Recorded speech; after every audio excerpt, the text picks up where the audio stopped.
Hello. Right.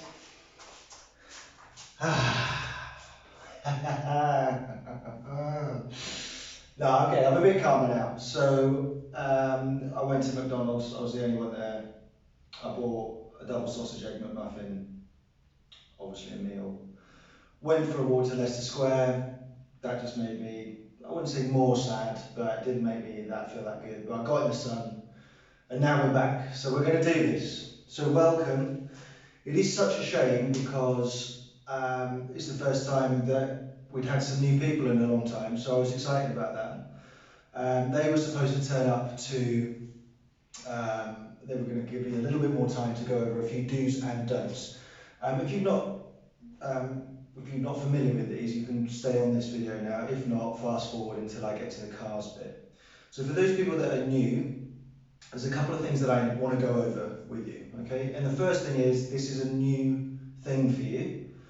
And because of that, just take your time with everything. Number one rule, no pain, okay? Discomfort and pain to me are two different things. It may take you a couple of sessions to decide. We'll figure that out, all right? But you know what pain is. Pain to me is stubbing your toe, sharp pinching, those kinds of things. Now, definitely one thing to be avoided, specifically when it comes to this Kinstretch system, is closing angle joint pain. What do I mean by that? We will be moving all the joints in our body at the beginning, and then we'll focus on a couple of specifics towards the end, through the session. And each time we move those joints, there is an opening side and a closing side to the angle that you're creating. A very easy way for me to describe this is we will start with some neck circles or controlled articular rotations, and I'll be getting you to draw a circle with your neck. Okay? As I go round, I forward fold, and then I start to look to the right. This is our first angle that you're going to come up against, okay? This side is closing. You can see that as I push or turn, rotate, this is getting smaller, and the stretch is on the other side. If you're getting stretch on the open side, that's good.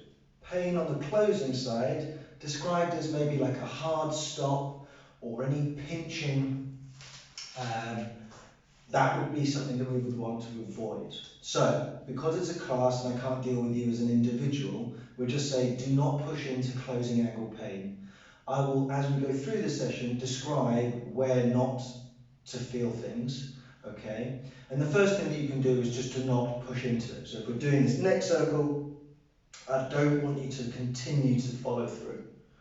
Okay, you can say, no, that's no good to me. You come out a little bit and maybe join, in this instance, the circle. If we're doing something else that doesn't require movement and maybe it's a static hold, come away from the point at which you're feeling it, see if you can find a position that is less deep in the stretch that you can then continue on with us.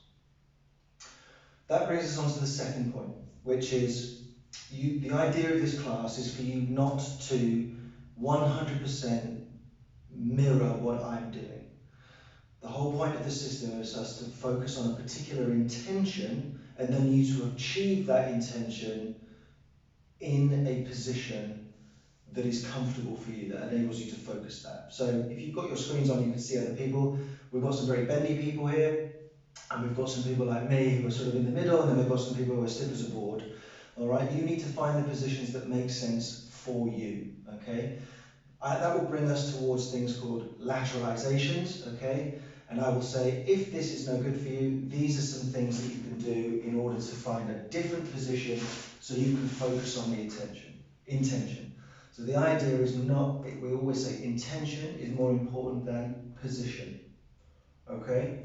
That again, because it's your first time, will take some time, all right? So just watch demonstrations first, wait for the lateralizations if you find that you're in a position you're like, that's just no good for me. I will then give you a lateralization and hopefully we can get you more comfortable and then we can then progress from there.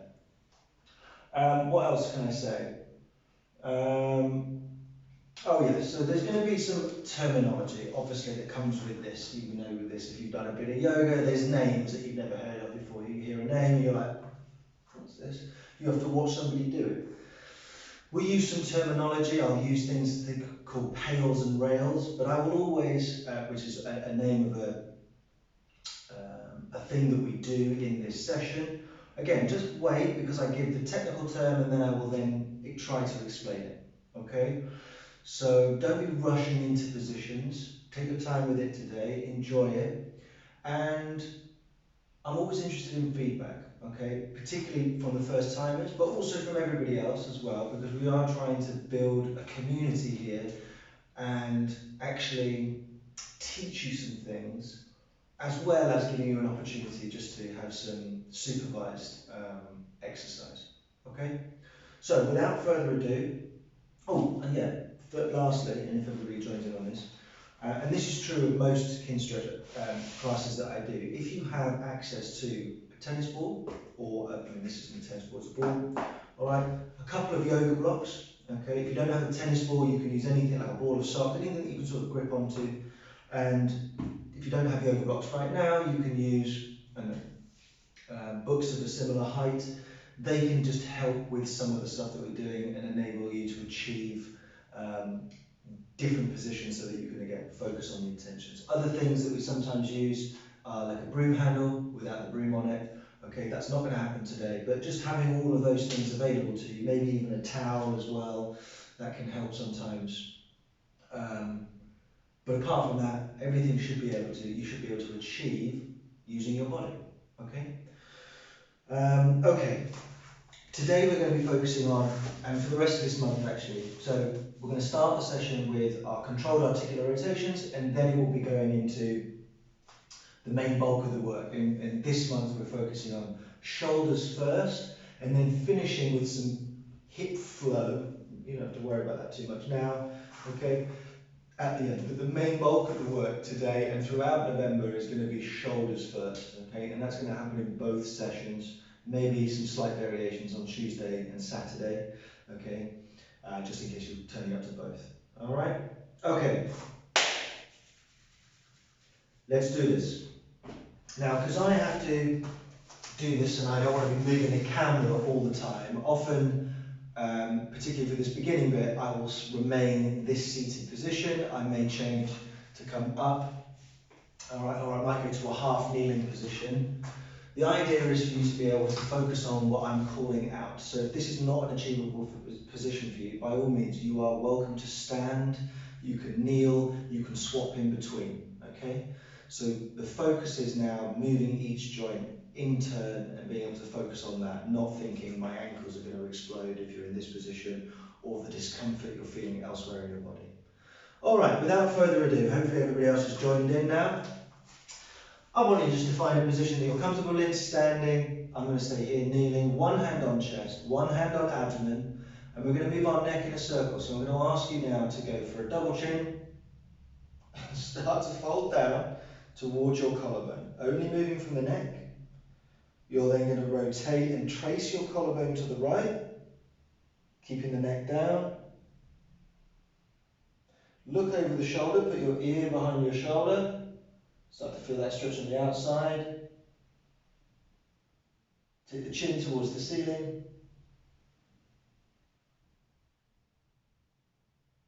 Left ear, left shoulder. Trace the collarbone. And reverse. Left collarbone. Left ear, left shoulder. Stretching up and across. And down. We go again. If you're slightly out of time with me, that's fine. Those people who have got experience of this, you're welcome to do more circles, less, reverse at any point. Obviously, you first timers, probably best to stay with me. We're trying not to compensate anywhere else in the body. What does that mean? It means don't move anywhere else. So try not to rotate your torso. Try not to squirm. Okay, popping that chest up and down. Up and across. Lovely stuff. Everybody now, whether you're standing or kneeling, you're going to take and try and give yourself a bit of a hug. Chin down on chest, we're going to forward fold through the upper back. In fact, I'm going to do this from the side and give you an idea of what's happening up here. So we're going to fold through the upper part of your back,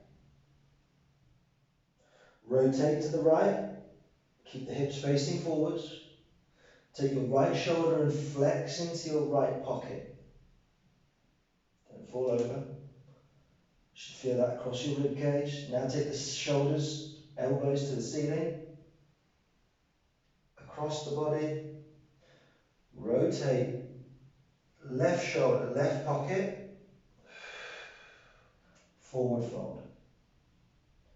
Rotate, left shoulder, left pocket, elbows up towards the ceiling, across, right shoulder, right pocket, forward fold.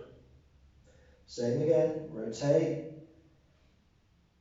Sometimes people feel like this feels like a figure of 8 or maybe an infinity sign.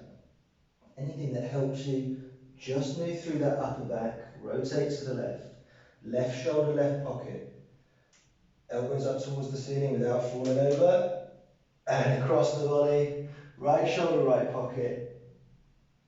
Good. Right, my ankles have had enough there. So I'm having to step up. I want to move shoulder blades now. We'll move both shoulder blades together and just the shoulder blades. So I don't want your arms swinging like a soldier. If you've got a seam on your shorts or trousers, you can put your middle finger on the seam and we try and keep that middle finger there. You're going to bring both shoulders forward into protraction. Keep them in protraction as we then elevate. Take your shoulders towards your ears. Keep elevating as you then retract, but don't bend at the elbows. Keep retracting as you then depress, put your shoulder blades in your back pockets. Protract, elevate, retract, depress. Keep going. Those people who know, compensations here. Like carrying carpets or bending your wrists, swinging your arms. I just want to see what your shoulder blades can do. Retract, elevate, protract, depress. Last time, retract, elevate, protract, depress. Okay? Into our wrists now. So I'm going to stay here because it's comfortable for me. Both hands out as if you were carrying a tray. And I just want to be moving at the wrist. How do you know whether you're just moving at the wrist? Well, you can imagine, or you can actually try this, put your iPhone on your arm. Alright? If when you're moving your wrist, your iPhone falls, that means you're moving from the elbow and not the wrist. Give it a go. So here we go. We're going to bring our palms towards us as much as you can. Without moving through the forearm, I want you to take your fingers in towards the middle. As far as you can. Then open up and show me you've got nothing in your hands. Try not to be moving in and out. Keep opening out until you thumb a lift on the outside. Bring those fingers up towards the middle again. And then back round the other way. Show me you've got nothing in your hands. Bring them round. Now you might get some popping and cracking here. Wrists, ankles, maybe neck to a degree. Bodies make noises, okay? As long as they're not big clunking movements. Should be okay. Another circle for good measure. You can always do this one-handed and hold that wrist so you can feel when you're rotating. Alright? Elbows now. So we're not going to go to a full extension. So we're going to stop short, just short of full extension of the elbow. I want you to bring your palms towards you. Okay? You're going to keep externally rotating, trying to thumb a lift on the outside so that the hands end up outside of the shoulders. From here we then rotate in towards the middle and then push down. Come back up, open palms, externally rotate and then open again, just stopping short. Back in. We want the two bones in your arm to rotate over each other, okay, like a helix.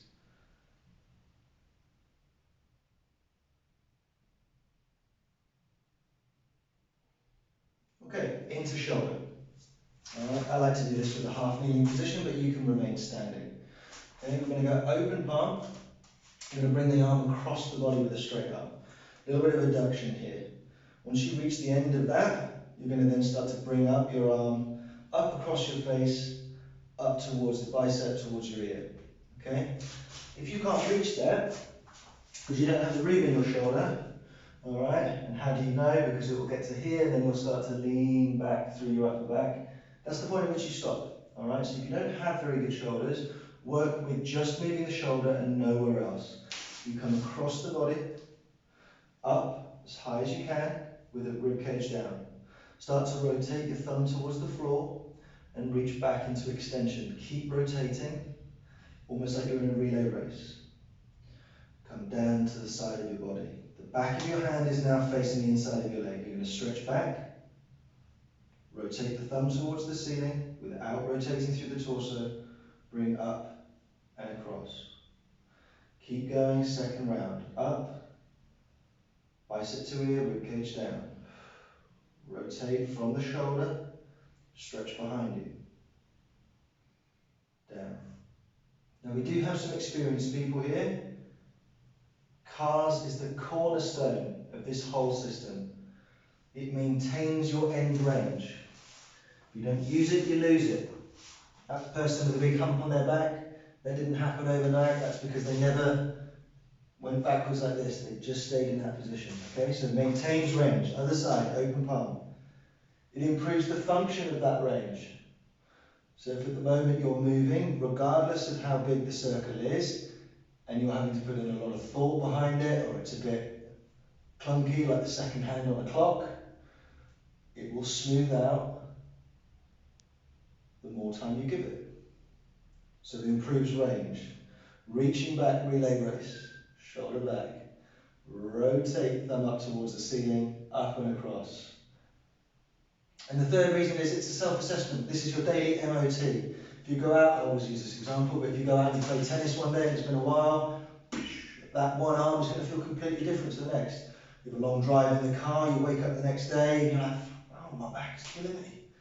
Alright, or it doesn't even have to be sore, but you can just feel, your body feels what you were doing 24 hours previous. And this is a detailed assessment of where your body is at on the day. You can then use it then to focus in extra work. Okay, everybody lying on their side. If you want to, you can have your head on a pillow. Okay, this is my go-to now for hips. We have 90 degrees here, 90 degrees on top. Alright, try and stay steady, one hand out to the side, a little bit of ballast here. You're going to bring that knee in towards your elbow, shortening tissue on this side of the leg. And then you want to open up like a dog having a piss without rolling onto your back. Okay, so open up as high as you can, hold. We're then going to start to internally rotate the hip. That means knee to floor, foot to ceiling. And then once you've maxed that out, you keep trying to internally rotate as you kick back towards the wall. Lower that leg down and then bring it in again for another round. In, up, rotate, donkey kick, and return. Lift in the reverse, rotate to the armpit and back down. If it's feeling a bit clunky, just make the circle a little bit smaller. If you feel like you're wobbling all over the place, practice these every day. Lift, rotate, it will get smoother. On to the other side. Push. Hand up, 90 degrees. Bring that knee in, hold. Keep bringing it up as you then open. Keep opening as you then start to rotate. Keep rotating as you start to kick back. Keep kicking back as you lower down. Bring it in. Bring it up. Rotate. Kick it back. Tap. And back up. Rotate. Down. Donkey kick. Lift. rotate and up. Stay seated on the floor. We then go and work the knee. So knees bend, they also rotate. And we're going to work the rotation here. So, either one leg out, you can tuck it underneath you. One heel down into the floor, hands behind the knee. Feeling the wiry bits here. These are the marionette strings. Oh, pardon me, that McDonald's. Right, what we want to do is stake the heel into the floor, pull the toes up, and now I want to rotate this tibial process here. What does that mean? We want to see the shin moving all together. Okay, so using the hamstrings on this side, I want you to pull up as much as you can. Start to pull with the hamstrings on the outside of your leg as your knee starts to rotate out to the outside. You may feel it a little bit here as this starts to stretch. Shortening this tissue here, we then bring it back through the middle and then into the inside, internal rotation. Don't worry, most people have a lot less internal than they do external. Some people have none.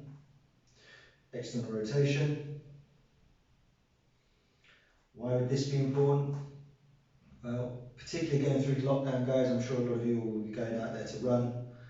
Okay, that ground's uneven. It's not like running on a treadmill. So the more capacity you have in this knee, the more variety you've got in shapes, the better equipped you are to not only handle the force of your body going into the ground, but what does that ground look like when you're running? Okay, other side. If that was clear as mud, you'll be able to see this big bony process here now moving because my knees are pretty ugly. Okay, shorten the tissue on one side, pull the toes up and externally rotate. Back through the middle without any lag time, the whole shin moving as one piece. As we internally rotate, shorten the stuff on the inside, so try and rotate that leg in towards the middle. Back through the middle as one piece to the outside. And last time, shorten the stuff on the inside thigh, pulling down. Lovely stuff. Back to the other leg, we go into ankles now. You can, if you want to, choke up and go from here, or if you have the yoga blocks, you can go for a straight leg circle, only moving at the ankle, all right? We're going to pull the toes up towards you, and then you're going to X outside. Keep going outside as you then start to point through the ballerina point, and then drawing a nice circle, come through inversion, and then back up to the top. Try and do these first circles with your toes spread the whole time. Only moving at the ankle, not moving at the knee. Toes spread all the way through. Now try 2 circles with your toes scrunched the whole way through. Eversion out to the outside. Keep everting as you go through the point. Keep squeezing those toes as you then come through to inversion. All the way up and then back. Inversion. Now, if some of you are thinking circle and yours looks more like a square, again, that would be another reason why to practice these, because the thing that you're thinking about in your mind is not being, your body's not able to achieve it. It's got nothing to do with increasing the range of movement, just controlling what you have. Okay? If you're losing tension through it, so it's stiff, stiff, stiff, and then it gets really slack, again, through practice of this, you will improve the function of that joint within the range you currently have. Tight toes now. For some of you that will feel like it's going to cramp. Round we go again.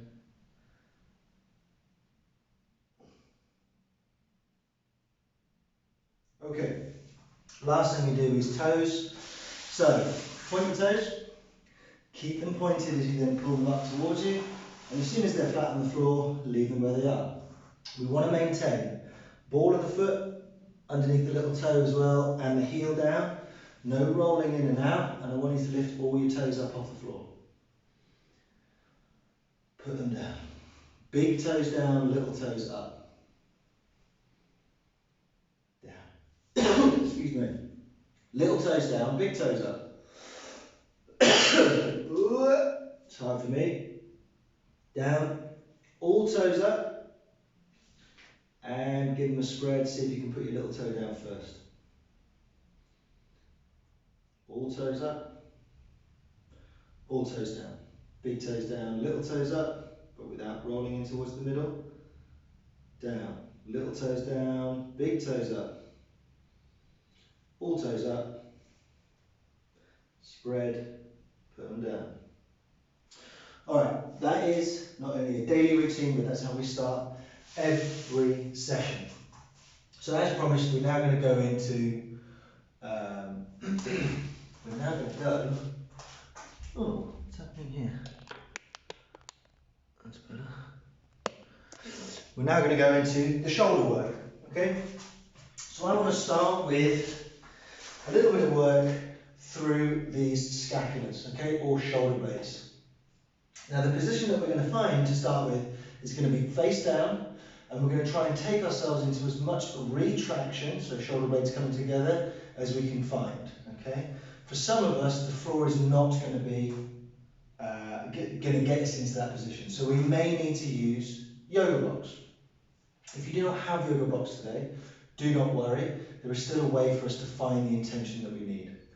For lots of us, the position is going to be face down, with our rib cage breathed down rather than looking like a seal. Bringing your hands almost into a press-up position and retracting our shoulders backwards. I like to think about trying to squeeze a pencil between your shoulder blades. Okay? If you find that actually you've got a little bit more room there, and you can't quite get them together without, say, your hands coming off the floor, what you could do is put your hands on these blocks. Okay? Doesn't matter whether your hands are on the floor or on your blocks, as long as we're achieving the same thing, which is trying to get as much retraction of the shoulder blades together as possible. Think about a pencil between your shoulder blades. Okay? For those people who are already there, keep breathing. Everybody else, I'd like you to go there now and start playing around with where your elbows are and see if we can achieve what I'm describing. So shoulders are not down touching the floor. You're going to retract them now. Just imagine your mum telling you to pull your shoulders back, that kind of thing. Okay, head remains on the floor, and we're just going to take a couple of breaths here. Now while you're doing that, I'm going to talk about pails and rails. Okay, so the difference between flexibility and mobility is where we're going to put in some extra, it's not just passive stuff. Okay, so everybody else is now just down and still stretching and allowing you to get as deep into that position as possible. Pails and rails. Pails and rails are directional force things. So we're in a position now, I want to load one side of the joint and then I want to strengthen the other side after that. What does that mean in this position? Well, when we do the pails contractions now, we're going to hold for 15 seconds. In this position, the first thing I want you to do is imagine that you're pushing your hands into the floor, okay? Or pushing your body away from the floor. Now, I don't want you to do a presser. What I want you to do is remain in that retracted position, but load the scapulars by pushing into the floor, okay?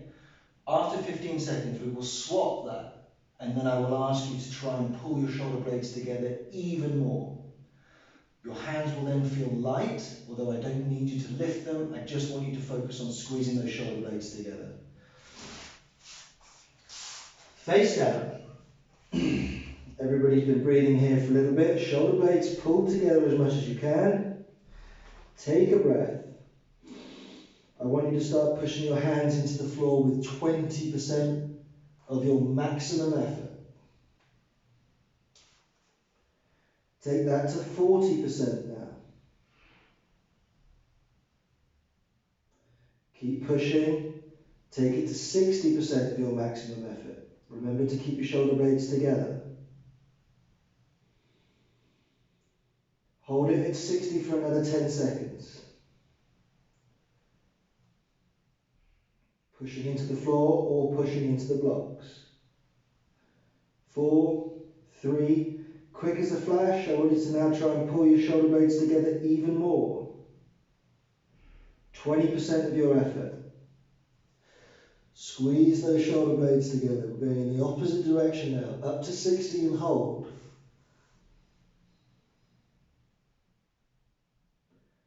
Keep squeezing. 2, 1, slowly relax. I would now like you to move your hands into a different position, so maybe out to the side a bit more. Bring the elbows up. You could go onto your fists if you want. You can come further back.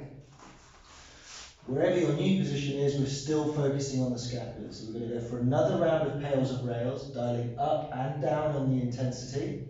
We're going to go up to 60% again, because for lots of you, this is the first time that you've done this, but from a different position. So for me, I'm going to remain on my blocks, and I'm going to work from this position. From here, I'm going to take a big breath, and I start pushing down into the floor again, but keeping my shoulder blades as squeezed together as possible. 20%, 40%, shorten the breath now, 60%, bring the rest of your body up to 60%, squeeze your legs together, squeeze your bum, pushing down into the floor. Keep the focus across the shoulder blades. 4, 3, 2, now try and pull them together even more. Hands should feel light now. 40, 60%, hold. 5, 4, 3, 2, 1, slowly dial down that intensity.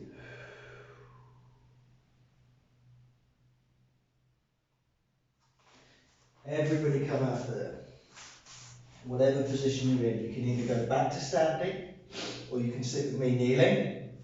We're now going to move through those shoulder circles again, but I want you to really focus on the retraction bit. So, nice and tall, rib cage down, let the shoulders come forward into protraction. Elevate, retract as far as you can. Hopefully you feel like you're going further. Depress, forwards. Elevate, retract, much as you can, down. 2 in the opposite direction. Squeeze together first. Elevate, keep squeezing together. Keep elevating as you then push forward. Down. Retract. Elevate. Forward and down. Good. Right. I'm glad that we did a little bit of scapular work before we go into rotation of the shoulder, because this will give a much better awareness of what your scapula are up to now that you've kind of put some effort into them. So the next position, or the next thing I want to focus on, is shoulder external rotation. What does that look like? It looks like this. Your shoulder from here going backwards. If you think throwing, that's what happens when you throw. I go backwards here. In fact, having lots of external rotation of the shoulder is one of the reasons why we're so successful at throwing things, going all the way back, successful at then throwing things at animals and then getting where we are today. Okay? I don't think that other apes can do that. All right? Certainly not as successfully as us. So it's one of the things that we lose because we just don't throw things along. All right? And everything is so forward in our modern day life. So we're going to follow a similar sort of pattern to what we just did there. We're going to spend a little bit of time just opening up, and then we're going to do some repetitions from there. So the position that I would like to be in now is, again, perhaps using your yo-yo block, depending on what kind of a shoulder you have. Sometimes the floor can just be enough. I would like you to lie down prone. and put your hand either on top of the block, okay, or see what you like on the floor first, but 90 degrees from the body, and start to breathe. Now, I'd like to be able to feel a stretch in the front of the shoulder. So, maybe we need to go up. For those people that are super duper flexible, maybe even need to go up some more, all right? Once you're in that position and you think, yes, I can feel it in my shoulder, and I'm able to relax my shoulder blade towards my back pocket, we're just going to chill out there while I waffle on for a little bit, okay? Try to keep the focus and the stretch in the front of the shoulder, not the back. If you're feeling it in the back, perhaps you're too high, please come down, okay? So everybody's just breathing here through the nose, allowing that stretch in the front of the shoulder. It's a bit high for me. And then we're going to do a pails and rails from here. In this instance, your pails movement, or your loaded stretch, is to keep those tissues in the front of the shoulder in your mind and start to push your hand down towards the floor. That will increase the load in the stretched tissue. After we've done that, built that up to 60%, we're going to switch that and imagine that you were trying to lift your hand off the block. Hopefully, you are already into a deep enough stretch that you won't be able to do that because we're working towards our end range. If you do come up, that's fine. For the next one, just build it up. Be slow with this, okay? The muscles that we're using are the rotator cuff, underneath the armpit here. I like to imagine those as like a fishing reel. You're winding them up and unwinding them as you push and pull. Everybody face down now. Take a breath. Try to find that stretch in the front of the shoulder. Relax the shoulder blade and start to push down either into the floor, the block, or the books that you have in front of you. 20%. 40%.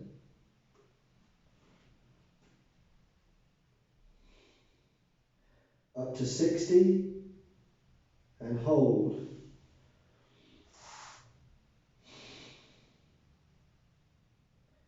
Keep pushing down. That rotation should be coming from the shoulder itself, not just the hand. 5, 4, 3, quick as a flash.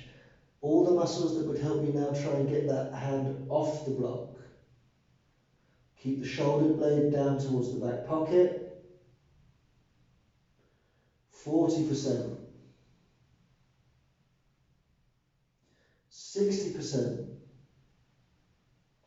Hold it there.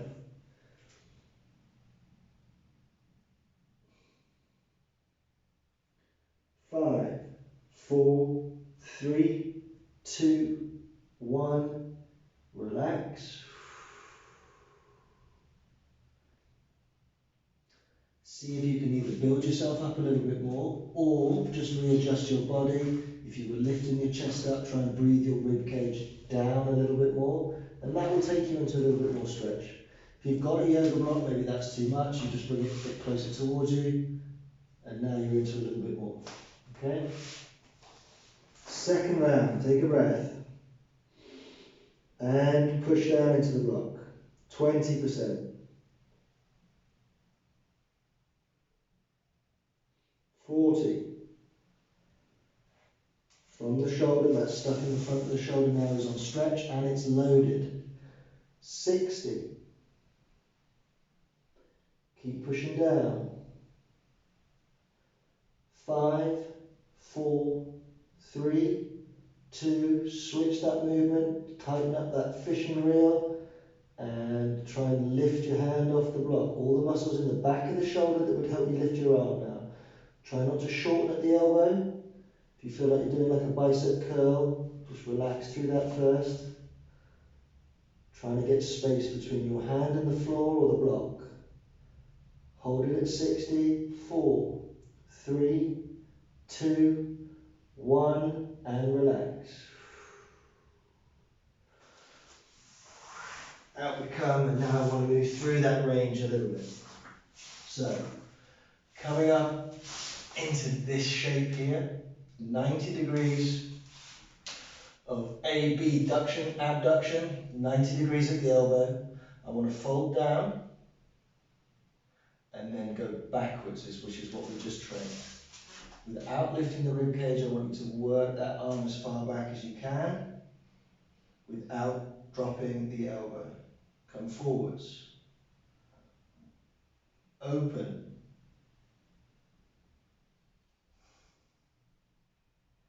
Down. Open.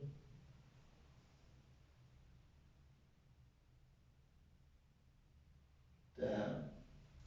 4. Breathe out, breathe that rib cage down. Using all this stuff underneath the armpit. Open for 5. And relax. Flipping around to the other side. Now, because we're doing these individually, don't be surprised if one side feels different to the other. Okay, you might not be able to get as high, you might be able to go a bit further. You're not trying to exactly replicate the position, just the intention of the exercise. Face down, using the blocks, 90 degrees out to the body. Breathe that rib cage down. What does that mean? So just don't feel like you're looking like a seal. Try to connect your rib cage with your pelvis. Okay, if you've ever done any Pilates, zip up from here. Find that stretch in the front of the shoulder and take 3 deep breaths.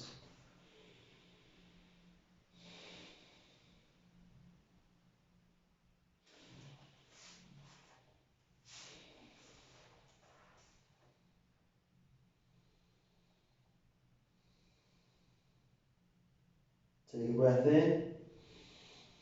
Pails movement now, which is to push down into the block. Feel an increased load in the stretch tissue at the front of the shoulder. If you're getting pain at the back, maybe just come down a little bit. Okay? Up to 40% pushing down into the block. Hand feels heavy, elbow feels light, stretch in the front of the shoulder. 60% and hold.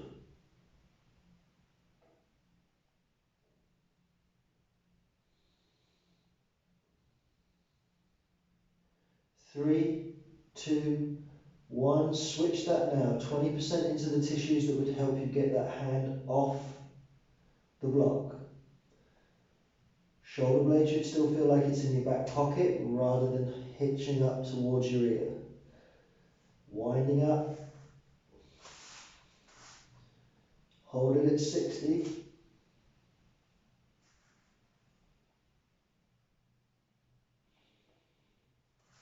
4, 3, 2, 1. Relax.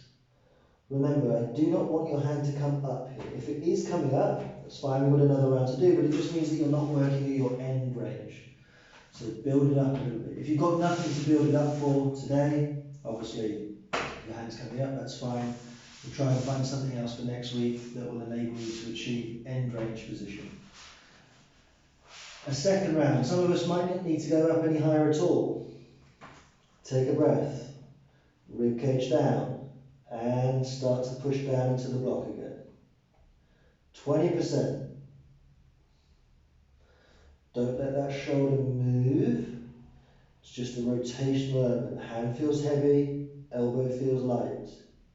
60. Hold.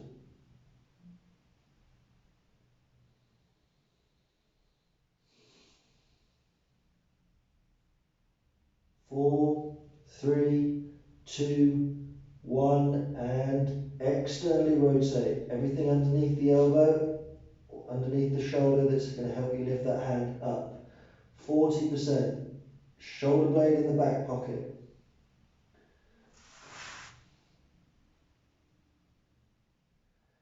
5, 4, 3, 2, 1, and relax. Holy moly.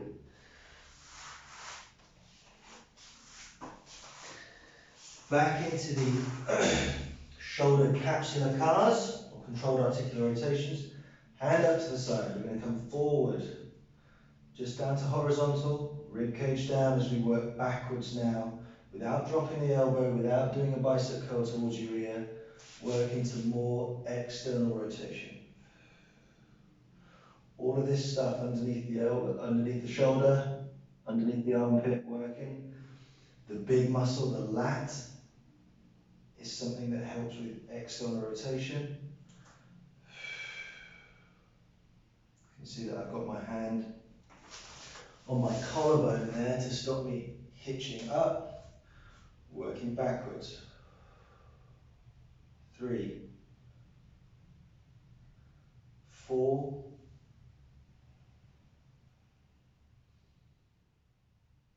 5.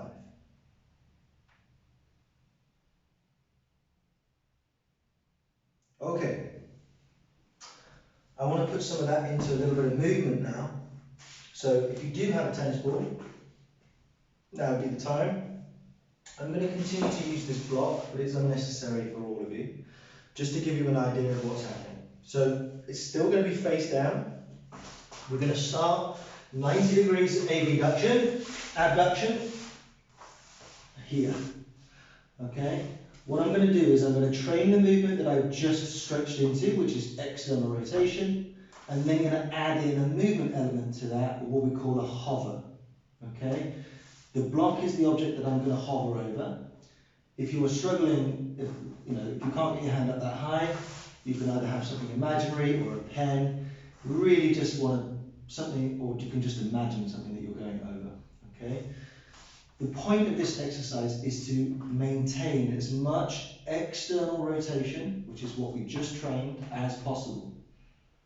Okay? So that first, then the movement. 1 rep, everybody watch. This is what it looks like. Face down. Shoulder blade in the back pocket. I take a breath.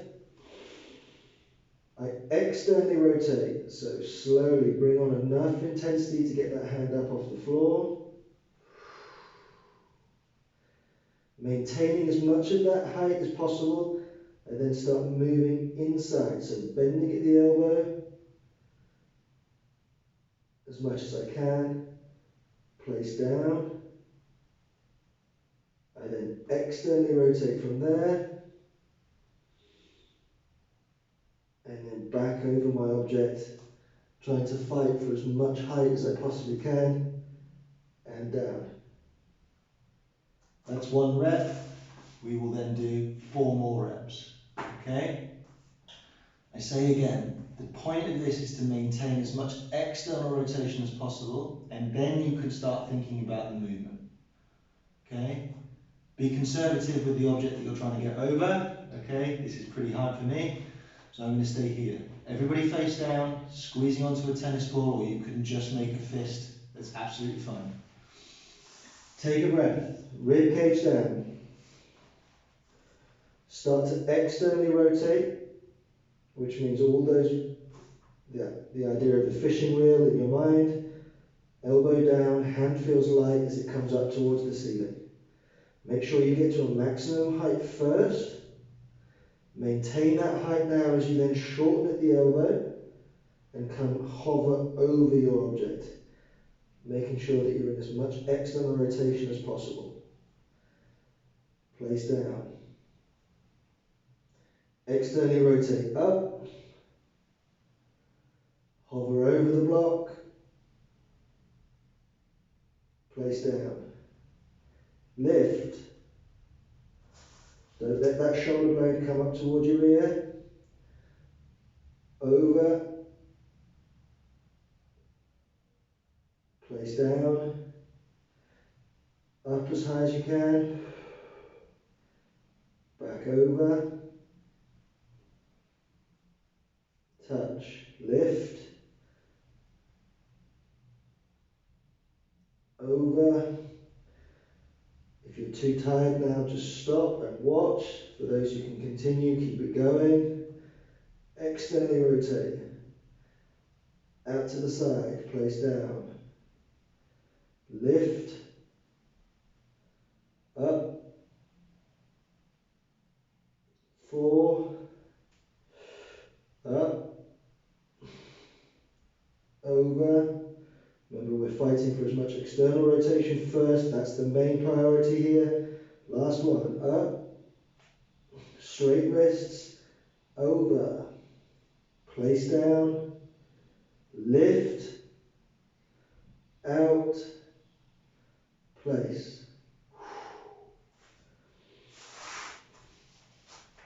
Hopefully I don't need to labour the point. If your movement has got super sloppy, alright, or you can't concentrate, or obviously we said at the beginning, no pain, then it's okay. Stop, watch. We have to try and create an environment where everybody can be successful. Some people are going to need a little bit more time under tension. Okay, maybe you don't need to go as slow, maybe you go a little bit quicker, or you just don't do as many reps, and then you can come back to it. Okay. Face down. This thing that you're going over in front of you. 90 degrees out in front. Rib cage down. Take a breath. Externally rotate, so shoulder blade in the back pocket. Elbow down, hand feels light. As you can, move over your object, as much external rotation as possible. Wrist straight, place down. Externally rotate, lift. High as you can, back over your object. Place down. Lift.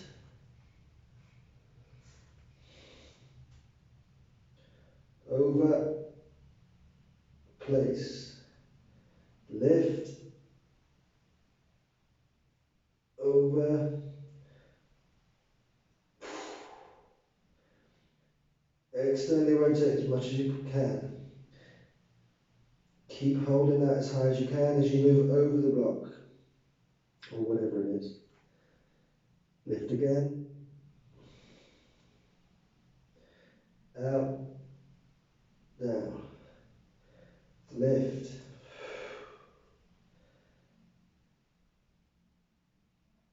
Down. Lift.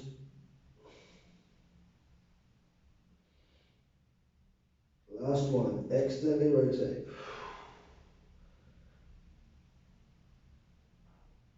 Over. Place.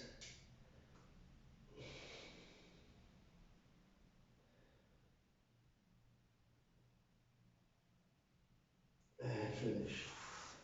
Whew. Okie dokie. Well done. Now, if this is your first session, that is some complicated stuff. That's stuff from deep in the toolbox. But hopefully you got the idea. To finish the shoulders now, we're going to go back in to shoulder circles. I'm going to set the timer. You've got 1 minute a circle. Okay? So just do as many as you can, or as many as you want to within that 1 minute. If you want to keep squeezing your tennis ball, you are more than welcome to do so. 3, 2, 1. From a base position that you're happy in, across the body, up, rib cage down, rotate, stretch back, tap the floor, or have the back of the hand face the leg, back into extension, rotate, up. Keep going.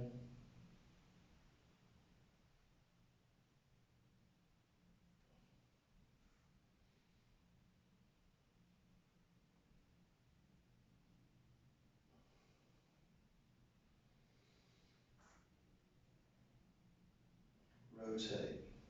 Just keep stretching backwards. Back, rotate, up, cross, up, rotate, back, up, rotate, back. Other side, straight in, across, up, rotate. Ooh. That's the walk. Back. As I said, you can do this from any base position you want. Rotate. Lift.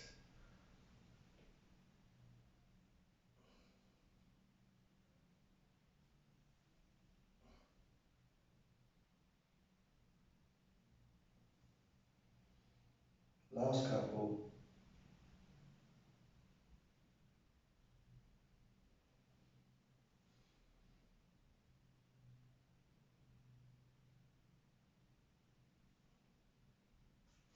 And finish. Right, well done. Well stayed with it. I now want to do, and I'm going to set the timer for this, I want to do 10 minutes of hip flow. So appreciate that those people that have only just come for the first session, we're throwing you in a little bit at the deep end here. So if everything here is a bit as clear as mud, don't worry, okay? Speak to me afterwards, send me some emails or whatever. You don't want to save that, that's fine. But it is important that you just try and find a position that enables you to achieve the desired intention, okay? Let me set this for 10 minutes. This is going to be fairly spicy, all right?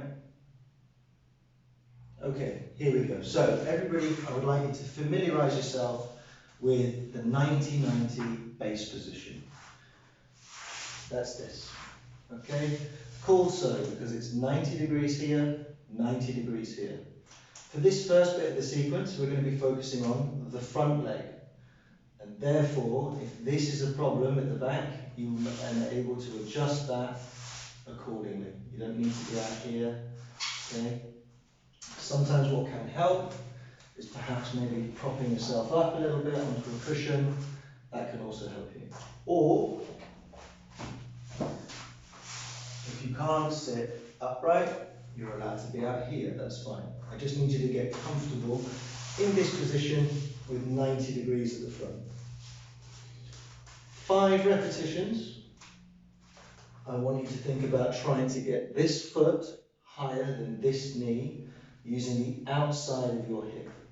So the idea is that we're going to end up with a lift off the floor using the stuff on the outside of your hip. Okay? I want to find a comfortable position. If you're sat up here and you're like, there's no way I'm going to get my leg off the floor, then you're going to need to lean out a little bit. If you're super duper strong, you might be able to lean forward and that'll make it a little bit harder. I only want that to come up about 1 to 2 inches. Okay? So, taking a breath here, I want you to find and bring your body up to a sort of stable, like a statue. Start thinking about driving this knee into the floor as your foot starts to feel nice and light. Imagine you're pulling it off the floor. Keep dialing up that intensity, and when you're ready, try and lift both the knee and the foot off the floor. 2, 1, lift. Place down. Try not to move too much through here. Take a breath and lift. Place down. Give you an idea from the front how far I have to lean out to the side. Take a breath and lift. Place down. Take a breath. Push your hands into the floor. Try and get that foot higher than your knee. And lift. 4. Last one. And lift.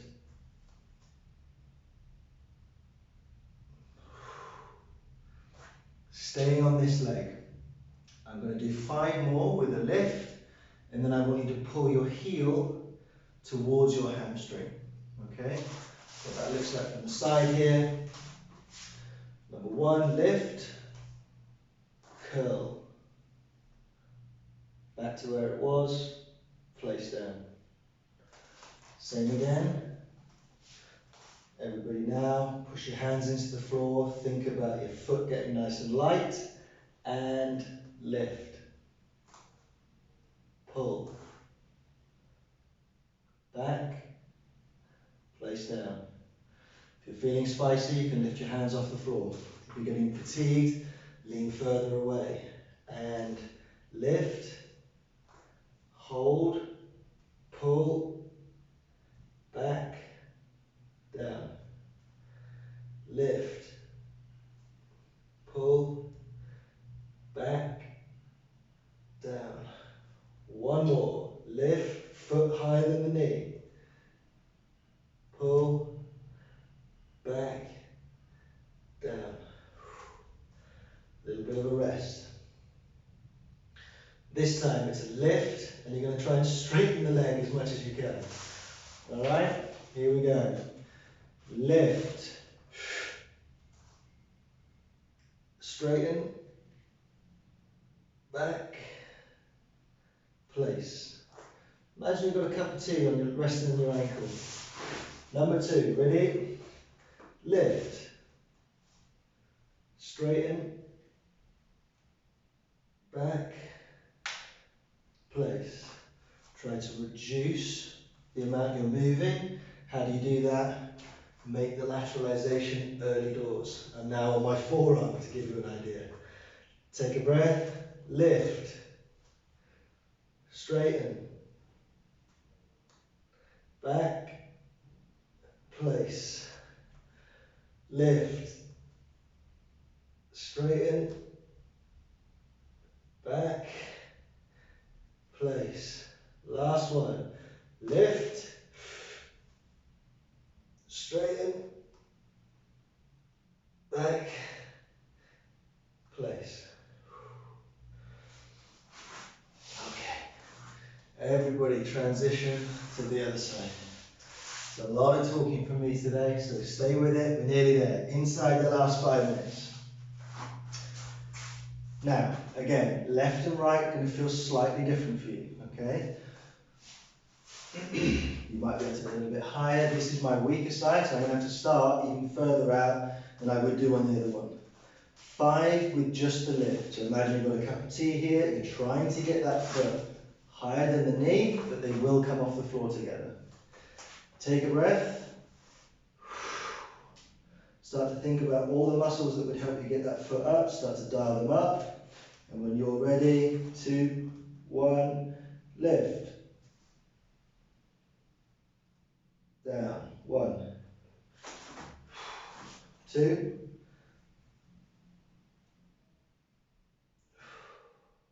can see now I'm really trying to get that foot higher. 3.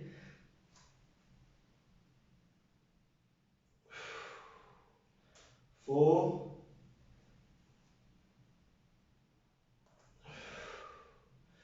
Hand off if you can. We'll make it harder. Lift.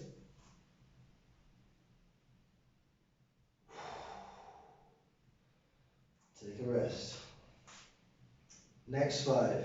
Lift, pull in, place back out. Take a breath. Push into the floor with your hands. Start to think about the outside of your hip. Foot feeling light. Lift. Pull. Back. Down. 2. Lift. Pull. Back. Down. Big breath. 3.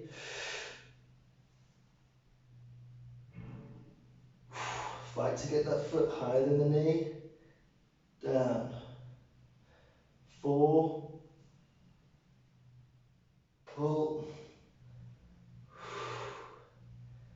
Down. 5. Pull.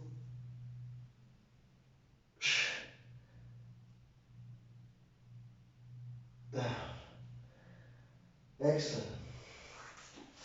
5 reps to go. This is now the lift and the straighten. Again, you might not be able to get as far here. You might need to fly fully down. That's absolutely fine. As long as you can focus on the stuff on the outside of the hip, trying to get that foot higher than the knee, maintaining that as much as you can as you straighten the leg and pull it back, popping down safely. Take a breath. 5 reps to go. Start to shorten that tissue on the outside of the hip. Lift the foot, lift the rest of the leg, straighten, back, place, lift, straighten, back, place. Oh my God. Lift, out, up, down. 4,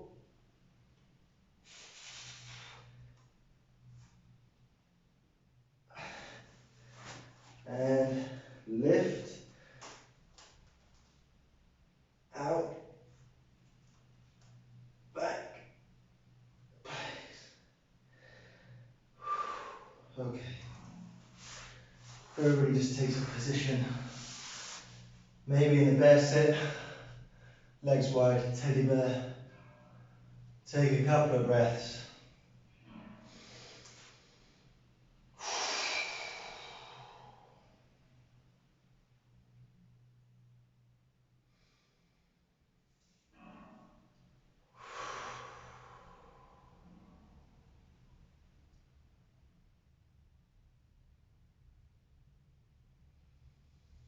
Okay. So some people skip past that at the beginning bit. Started with me saying sorry. Not a lot I could do with it. I wish 3 was a bit better and their coverage was better, otherwise I could have done it on 4G, but just wasn't confident about it not cutting out. So I do hope you enjoyed that. If it was your first time and you enjoyed some of it but not all of it, or you didn't understand all of it, please, please, please, feedback is how we make this better, how we improve the community. I'd love to keep seeing you over the next 4 weeks minimum, if not into the new year as well. Obviously, man's expecting a baby soon, but I will try as best I can to keep the classes going. I think it's good for me, it's good for you as well. It's good to see some old faces. So like I said, just my sincere apologies once again. If you would like a refund, please let me know either by email, or you can find my number on Instagram. And what else can I say? Or if you'd just like me to keep that money in, then you can come and turn up to the next class that you want to come to, just let me know. Alright? Thank you very much. Have a lovely weekend. It's a gorgeous day here in London, so get outside, get some sun on your face. And I hopefully will see you next Tuesday or Saturday. Namaste.